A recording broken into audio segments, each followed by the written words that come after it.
Tachahau, Sagutra Gali, Vanakkam. Yang mati Cikgu Khairul, pengurusi majlis kita pada malam ini, rakan-rakan daripada Pakatan Harapan, saya difahamkan malam ni daripada PKR ramai, daripada DAP pun ramai, daripada MIC pun ada, daripada UMNO pun ada. Saya ucapkan selamat datang kepada semua pada malam ini. Jadi sementara kita menanti kehadiran Yang Amat Berhormat Menteri Besar Negeri Pahang, malam ini saya nak mengulas secara ringkas tentang apa yang berlaku dalam senario politik negara kita. Dan insya-Allah sekarang ni Yang Amat Berhormat berada di Tanjung Lumpur. Jadi di Tanjung Lumuk. Selepas ini tuan-tuan, kita akan adakan sesi soal jawab sampai kehadiran Yang Amat Berhormat Menteri Besar. Saudara, ramai orang rasa janggal kerana ini merupakan kali pertama. This is the first time orang UMNO, orang PKR, orang DAP, orang MIC, MCA semua duduk satu meja. Amanah pun ada. Ada amanah sini, tolong angkat tangan. Oh, ada. PKR ada. DAP, MCA ada. Okey, MIC. Tadi ada kawan-kawan MIC juga ada. Okey. Belakang sana. Saudara, kita semua masa pilihan raya yang lepas masing-masing menentang satu sama lain. Betul tak? UMNO BN kami bekerja untuk memastikan BN boleh menang pilihan raya dan boleh memerintah bersendirian. Pakatan Harapan pun sama, mereka bekerja bertungkus lumus nak menang pilihan raya supaya boleh memerintah bersendirian. Betul tak betul? Pakatan Nasional pun sama, PAS, gerakan, begitu juga dengan Bersatu, mereka juga berusaha supaya mereka boleh memerintah bersendirian. Namun tuan-tuan, kita merancang, Tuhan juga menentukannya. Allah Ta'ala tuan-tuan telah memutuskan tidak ada seorang pun yang menang. Walaupun kita lihat ada yang dapat undi jumlah kursi lebih ramai, Pakatan Harapan paling banyak, diikuti oleh Perikatan Nasional paling banyak, diikuti oleh Barisan Nasional, diikuti oleh GPS, GRS dan ramai lagi tuan-tuan. Maka keputusannya tak ada siapa pun boleh membentuk kerajaan secara bersendirian.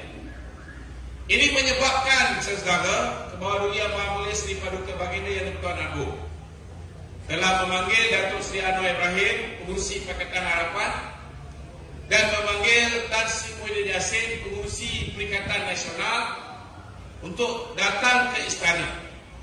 Dan Baginda tuan-tuan telah meminta supaya Pakatan Harapan bekerjasama dengan Perikatan Nasional untuk membentuk kerajaan perpaduan. Macam mana timbul perkataan kerajaan perpaduan ini? Yang cerita ni tuan-tuan, yang cerita Baginda Tuanku meminta supaya Perikatan Nasional membentuk kerajaan perpaduan dengan PH ialah pengurusi Perikatan Nasional. Hari ini dia kata kerajaan kita ini bukan kerajaan perpaduan. Ini dia cakap pula. Padahal pengurusi Perikatan Nasional Tan Sri Muhyiddin sendiri yang cakap Kebawah Duli Tuanku meminta supaya kita wujudkan kerajaan perpaduan. Tetapi tuan-tuan, angkuhnya Tan Sri Muhyiddin Yassin di hadapan Kebawah Duli Tuanku sendiri tuan-tuan, dia kata, dia tulis tuan-tuan, dia tulis bila ada borang diisi sama ada Perikatan Nasional bersetuju ataupun tidak untuk menyertai kerajaan perpaduan ini. Di hadapan Tuanku Yang di-Pertuan Agong, Saudara Muhyiddin, dia potong perkataan bersetuju, dia pilih dan tanda tangan tidak bersetuju untuk mewujudkan kerajaan perpaduan. Kemudian Datuk Seri Anwar Ibrahim bila diminta oleh Kebawah Duli Tuanku, dititah oleh Tuanku, sama ada dia setuju untuk buat kerajaan perpaduan ataupun tidak, Datuk Seri Anwar tulis setuju. Jadi sekarang ni yang setuju Datuk Seri Anwar seorang. Dia boleh buat kerajaan dan dia sebagai minority government. Tetapi kalau minority government, dia tak boleh luluskan belanjawan yang kena dibentangkan tahun ini juga, supaya kaki tangan awam tahun depan ada gaji, boleh bayar gaji. Dan sebarang bentuk undang-undang, tuan-tuan, minority government tidak boleh luluskan. Jadi bila Perikatan Nasional tak setuju, walaupun Barisan Nasional mengambil keputusan, kita nak jadi pembangkang, kita tak nak sokong mana-mana, PN tak nak, PH pun tak nak.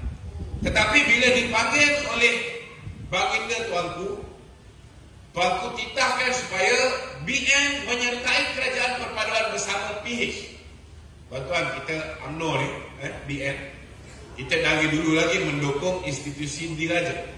Jadi bila tuanku menitahkan kita untuk bekerjasama dengan Datuk Seri Anwar Ibrahim mewujudkan kerajaan perpaduan, Datuk Seri Zahid telah tanda tangan bersetuju. Maka tuan-tuan, terbentuklah kerajaan perpaduan. Selepas BN menyertai kerajaan perpaduan, kawan kita GPS yang sebelum ini ditipu oleh Muhyiddin Yassin. Muhyiddin tipu GPS, dia kata bahawa BN dah bersetuju untuk menyertai Perikatan Nasional bentuk kerajaan. Lepas tu baru mereka tahu sebenarnya hanya lebih kurang 10 orang telah dicuri oleh Tan Sri Muhyiddin Yassin untuk tanda tangan SD secara pribadi. Yang mereka tak sedar, tuan-tuan, zaman mereka curi orang, dia curi 16 orang daripada UMNO, dia curi lagi 9 orang daripada PKR, kemudian ada 4 orang lagi, termasuk 1 daripada DAP, lompat pergi bebas. Masa tu boleh curi sebab tidak ada akta lompat parti. Masa tu SD persendirian ni, tuan-tuan, SD pribadi ahli-ahli MP ni boleh pakai. Tetapi selepas ada anti-hopping law ataupun akta lompat parti, tuan-tuan, SD pribadi ni tak boleh pakai lagi. Apatah lagi kita di peringkat Barisan Nasional, setiap ahli parlimen sebelum jadi calon, mereka telah tanda tangan aktu janji yang mengatakan mereka tak pernah sign sebarang SD kepada sesiapa, dan mereka berjanji tidak akan memberikan SD kepada sesiapa, dan mereka berjanji, tuan-tuan, mereka memberikan kuasa kepada pengurusi BN Datuk Zahid untuk berunding dan membuat keputusan bagi pihak mereka dengan parti mana mereka nak bekerjasama membentuk kerajaan. Jadi apa yang dilakukan oleh Datuk Seri Zahid, tuan-tuan, ialah legitimate. Dia sah dari segi undang-undang. Dan selepas BN join, selepas kita punya GPS join, kemudian kita punya GRS join, kemudian Warisan pun join kita ada KDM, kita ada bebas 2 orang, tuan-tuan, kita ada 148 kursi dan kita ada 2/3 majoriti. Alhamdulillah. Saya ucap selamat datang kepada Datuk Seri Ahmad Maslan, Setiausaha Agung UMNO. Satu tepukan gemuruh untuk beliau. Ini bukan calang-calang orang, tuan-tuan.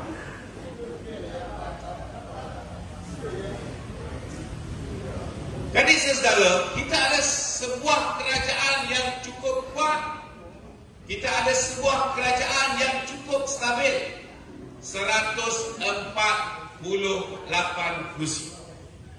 Ada yang cakap, tuan-tuan, ni orang UMNO lah ni saudara yang risau sangat dengan DAP ni.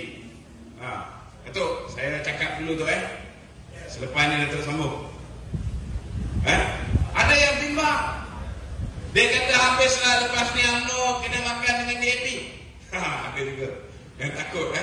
Sebab saya nak beritahu tuan-tuan, dulu kita ada seorang Perdana Menteri dan Presiden UMNO, nama dia Tun Dr. Mahathir. Tun Dr. Mahathir ni, tuan-tuan, kerja dia hasut, dia brainwash orang UMNO. Dia kata DAP ni anti-Islam. Dia kata DAP ni anti-Melayu. Jadi benda ni memang sudah melekat dalam kepala khususnya orang-orang UMNO. Tetapi tuan-tuan, sebelum kita kerjasama dengan DAP ni, dia dulu kerjasama dengan DAP. Nampak? Nampak tak betul ya, tuan-tuan? Jadi saudara, pas juga hari cakap macam mana UMNO boleh tergamak kerjasama dengan DAP. Bersatu pun cakap macam mana UMNO boleh tergamak bekerjasama dengan DAP. Saudara, padahal tuan-tuan, mereka dulu yang bekerjasama dengan DAP. Betul tak tuan-tuan? Saudara, hari ini PAS dah kerjasama dengan DAP. Mereka berpisah dengan DAP. Hari ini kita lihat Bersatu sudah bekerjasama dengan DAP. Last kali mereka juga berpisah dengan DAP. Sekarang ni tiba giliran UMNO, tuan-tuan. Saya yakin saudara, UMNO kita boleh menjalinkan kerjasama tak kira dengan PKR, dengan Amanah, dengan DAP, dan kita akan ada kerjasama yang sangat kuat. Dan kerjasama ini tuan-tuan, saya yakin boleh bertahan dengan sangat lama. Setuju tak setuju tuan-tuan? Sebab apa? Sebab ni tuan-tuan, saya nak beritahu ni khususnya kepada orang UMNO yang takut sangat. Kalau kita kerjasama dengan PAS, kalau kita kerjasama dengan Bersatu, saya nak beritahu tuan-tuan, pilihan gaya yang lepas UMNO cuma menang 26 kursi, PAS dan Bersatu menang 73 kursi, tuan-tuan. Kalau UMNO memutuskan hari itu kita pilih untuk kerjasama dengan Bersatu, dengan PAS, dengan Gerakan, maknanya saudara, 73 kursi yang dimenangi oleh PAS dan Bersatu ini, UMNO tidak boleh bertanding dalam pilihan raya yang akan datang. Dalam arti kata lain, kalau kita kerjasama dengan Perikatan Nasional, UMNO hanya boleh bertanding tuan-tuan 26 kursi. Kalaupun boleh tambah tuan-tuan, kursi yang dimenangi oleh PAN ataupun Parti Amanah dan kursi yang dimenangi oleh PKR kawasan lain. PKR saya ambil contoh, dia menang di 18 kursi kawasan Melayu, tuan-tuan. Kalau daripada 18 kursi ni yang tak dimenangi oleh PAS, tak menang oleh Bersatu, tak menang oleh UMNO, saudara, saya nak beritahu tuan-tuan, habis kuat UMNO boleh dapat daripada 18 kursi ni disebabkan kita hanya menang 26 kursi. Mungkin kita boleh dapat lagi 3 atau 4 kursi. Maknanya jumlah kursi yang UMNO akan bertanding pada pilihan raya umum yang ke-16, tuan-tuan, lebih kurang 30. Habis kuat 31, 32. Apa akan jadi pada UMNO? UMNO ada 191 bahagian. Maknanya saudara, kalau kita boleh bertanding hanya 31 kursi, maknanya lagi 160 UMNO bahagian ini dah boleh tutup kedai. Kita hanya akan jadi kuda tunggangan kepada Bersatu. Kita punya jentera ramai, lebih ramai daripada PAS, tapi kita hanya akan bekerja untuk memenangkan Bersatu. Jadi ini senario saudara, UMNO akan luput sedikit demi sedikit. Tetapi kalau kita kerjasama dengan DAP, apa kelebihannya? DAP bertanding tak kawasan Melayu, tuan-tuan? Tidak. DAP ada calon Melayu, tapi dia letak di kawasan China, betul tak? Dia letak di kawasan India. Dia tak akan bertanding kawasan UMNO bertanding. Betul tak betul? Kita tak bertakut. Kedua, PKR, mereka juga bertanding di kawasan India, mereka juga bertanding di kawasan China, dan ada kawasan-kawasan Melayu khususnya di kawasan bandar. Mereka boleh menang kawasan. Jadi dalam arti kata lain, kawasan-kawasan luar bandar, UMNO masih lagi boleh bertanding, tuan-tuan. Peluang UMNO untuk bertanding dan memenangi lebih banyak kursi dalam pilihan raya akan datang akan lebih cerah. Kalaupun kita nak bertanding di kawasan, contohnya kawasan bandar, kita boleh swap dengan PKR. Kalau mungkin kita nak bagi kawan-kawan kita daripada Parti Amanah juga untuk bertanding di kawasan bandar, kita boleh tukar dengan PKR. Atau mungkin kawasan-kawasan kampung ada juga kita nak letak PKR, nak letak Parti Amanah. Kita boleh aktifkan kursi ini secara saksama, tuan-tuan, berdasarkan kekuatan parti masing-masing. InsyaAllah saudara, masa depan UMNO khususnya di dalam Pakatan Harapan jauh lebih baik jika berbanding kalau kita bekerjasama dengan kawan-kawan kita di Perikatan Nasional. Kedua tuan-tuan, apa masalah kita hari ini? Masalah Pakatan Harapan dulu pilihan raya lepas, mereka menang 25% undi orang Melayu. Hari ini orang Melayu yang menyokong Pakatan Harapan tinggal 11%. Maknanya sokongan orang Melayu Pakatan Harapan dah bosok. Betul? Jadi inilah kelebihan dia bila Pakatan Harapan bekerjasama dengan UMNO, tuan-tuan. Kerana UMNO masih lagi sebuah parti yang mempunyai keahlian di kalangan orang Melayu paling ramai di Malaysia. Gandengan antara UMNO yang mempunyai keahlian orang Melayu paling ramai di Malaysia selepas ini bergabung dengan Pakatan Harapan yang mempunyai sokongan bukan lain paling ramai di Malaysia. Cuba tuan-tuan bayangkan, orang yang ada kekuatan keahlian orang Melayu campur dengan orang yang ada kekuatan sokongan bukan lain, digabungkan, tuan-tuan. Mana-mana pilihan raya pun kita berharapkan selepas ini kita mempunyai peluang yang sangat cerah untuk menang pilihan raya itu. DAP akan menang lebih banyak kursi, UMNO akan menang lebih banyak kursi, parti PKR dan juga Amanah juga akan menang lebih banyak kursi. Kerana mereka akan dapat sokongan orang Melayu, UMNO akan dapat sokongan bukan Melayu. Betul tak betul? Jadi saudara, kerjasama ini adalah win-win situation. Lagipun saudara, ada yang cakap macam mana kita boleh kerjasama dengan bukan Islam, macam mana kita boleh tolak kawan kita se-Islam. Tuan-tuan, saya nak beritahu saudara, UMNO dah sign apa yang dipanggil sebagai Piagam Muafakat Nasional dan lepas. Kita dah berjanji setia nak bertahaluk siasi, nak bekerjasama demi kepentingan Islam, demi kepentingan orang lain. Tetapi tuan-tuan, senyap-senyap dia bertahun, dia bentuk kerajaan, dia bentuk satu coalition, dia bentuk satu gabungan parti politik. Dalam tu ada bersatu, dalam tu ada gerakan, dalam tu ada PAS. Dia tak beritahu begitu. Senyap-senyap, macam kata orang yang muda nak faham, kita sudah kahwin dengan PAS, tapi kita kahwin di siang. Kita kahwin di siang, baru mau balik register, belum sempat register, dia sudah kahwin lain. Dia dah kahwin lain. Kalau ikut hukum Islam, tuan-tuan, suami dia yang sekarang ni haram, sebab dia sudah pun bersuami. Macam mana dia boleh kahwin? Jadi saya nak beritahu tuan-tuan, ada yang kata kenapa kita tak boleh kerjasama dengan Tan Sri Muhyiddin Yassin. Saya nak beritahu tuan-tuan, Tan Sri Muhyiddin asalnya UMNO, betul tak? Dia khianat kita, dia nak tanam UMNO, dia nak jatuhkan UMNO. Tapi tuan-tuan, UMNO ni baik, tuan-tuan, baik sangat. UMNO maafkan dia. Bukan setakat maaf, dia cuma menang 5 kursi, dia menang 13 kursi, tapi satu meninggal dunia, 7 dari Mahathir, tinggal 5. Dia curi daripada kita 16, dia curi daripada PKR 9.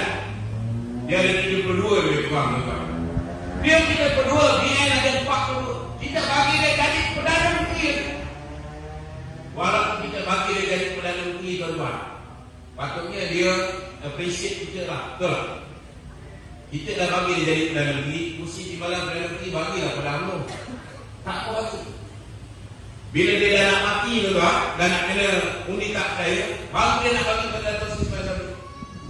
Sedang pengalihan kursi kabinet tidak adil, lebih pada orang yang sedangkan orang yang sikit, tapi dia bagi lebih pada orang.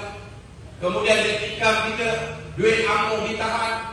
Mahkamah dah putuskan 3 kali suruh serah tanah serah, merayu suruh izin merayu. Kemudian pemimpin kita nak dimasukkan dalam penjara. Dah Dato' Najib, Dato' Zahid, tuan-tuan, angkat dia jadi Perdana Menteri. Dia nak sumpahkan orang ni masuk penjara, tuan-tuan. Sekarang bila dia perlukan BN, dia kata tak apa, mari dia sama dengan kita. Tuan-tuan, dia fikir UMNO bodoh nak bagi orang yang nak bunuh kita nak jadi Perdana Menteri lagi sekali. UMNO belum gila, tuan-tuan. Betul tak? Kalau tuan-tuan jadi UMNO, tuan-tuan nak ambil tu orang Islam memang Islam, tetapi Islam yang zalim. Betul tak betul? Zalim tak zalim? Muhyiddin zalim. Saudara, jadi UMNO ada dua pilihan. Kita nak kerjasama dengan pemimpin zalim Muhyiddin Yassin yang kita dah kenal. Kita tahu dia memang nak cakap syaitan itu lama ada tak? Tapi lebih kurang lah, perangai lebih kurang macam. Tuan-tuan, tengok. Dengan Datuk Seri Anwar Ibrahim yang dulu menzalimi pemimpin kita, Mahathir Mohamad. Mahathir ni tuan-tuan, untuk urut pada Muhyiddin. Betul tak betul? Yang menzalimi kita ialah Mahathir Mohamad dan Muhyiddin Yassin. Anwar Ibrahim belum lagi menzalimi pemimpin apa? Betul tak? Anwar Ibrahim belum pernah jadi Perdana Menteri. Betul tak betul? Jadi tuan-tuan, antara orang yang kita dah tahu betul-betul zalim dengan Datuk Seri Anwar Ibrahim, tuan-tuan, yang kita tak tahu apa nasib kita lepas. We wouldn't know. Tetapi at least tuan-tuan, kena tahu Datuk Seri Anwar Ibrahim juga pernah dizalimi. Pernah, betul. Dia pernah duduk penjara bukan sekali, 2 kali, tuan-tuan. Bila dia duduk penjara dia susah. Saya pernah duduk penjara. Kali pertama saya kena tahan sekali dengan dia 2 bulan ISA. Kali kedua saya kena tahan dia dekat penjara Sungai Buloh. Saya di penjara Kemunting 2 tahun 2 bulan. Bermula di Polis Remand Center 2 bulan, lepas tu pergi ke. Kita tahu betapa susah. Jadi saya yakin tuan-tuan, Datuk Seri Anwar Ibrahim, orang yang pernah dianiaya, orang yang pernah rasa susah duduk dalam penjara, orang yang pernah keluarganya teraniaya, kehilangan kasih sayang seorang ayah. Tuan-tuan, kalau dia nak zalim pada orang lain, dia akan fikir 10 kali. Betul tak betul? So, di antara 2 pilihan ini, saudara, itu sebab saya rasa kawan-kawan saya daripada MP UMNO akhirnya mengambil keputusan, begitu juga dengan Majlis Kerja Tertinggi UMNO, kita pilih untuk bersama dengan Datuk Seri Anwar Ibrahim. Kita bagi peluang kepada beliau untuk membuktikan beliau boleh mentadbir, memerintah Malaysia dengan adil dan saksama bersama. Itu saja mukadimah saya. Kita bagi peluang kepada Datuk Seri Ahmad Basras lepas ini.